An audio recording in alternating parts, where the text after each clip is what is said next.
How to fix a Gmail not receiving emails issues. If your Gmail app is not receiving any sort of emails for any reason, there could be various reasons for this.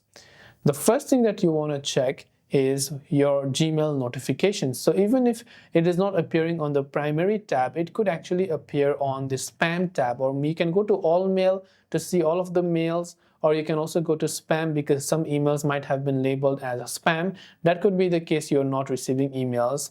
Now, notification and not receiving emails is different things, so I won't get to the notifications one. Now, it could also be the Gmail app issue. If you're using Gmail on Android, you can long press the Gmail app icon, tap on this I button, which is the information icon that will take you to app info page.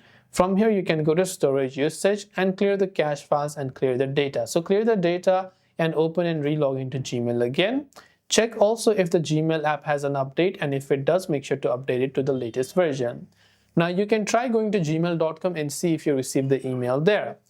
Now, if you receive the email on the Gmail website but not on the Gmail app, problem is with the Gmail app, and this process will fix it.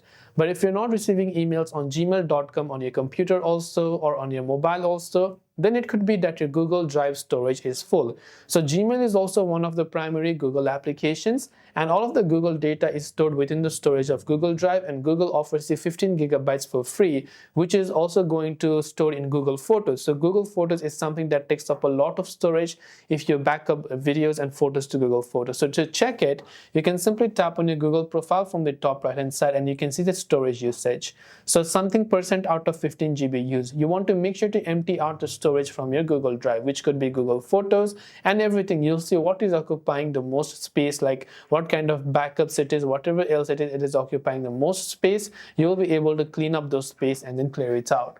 That's all for this video. If you have any questions, do feel free to leave them down below. As always, thanks for watching and see you in the next video.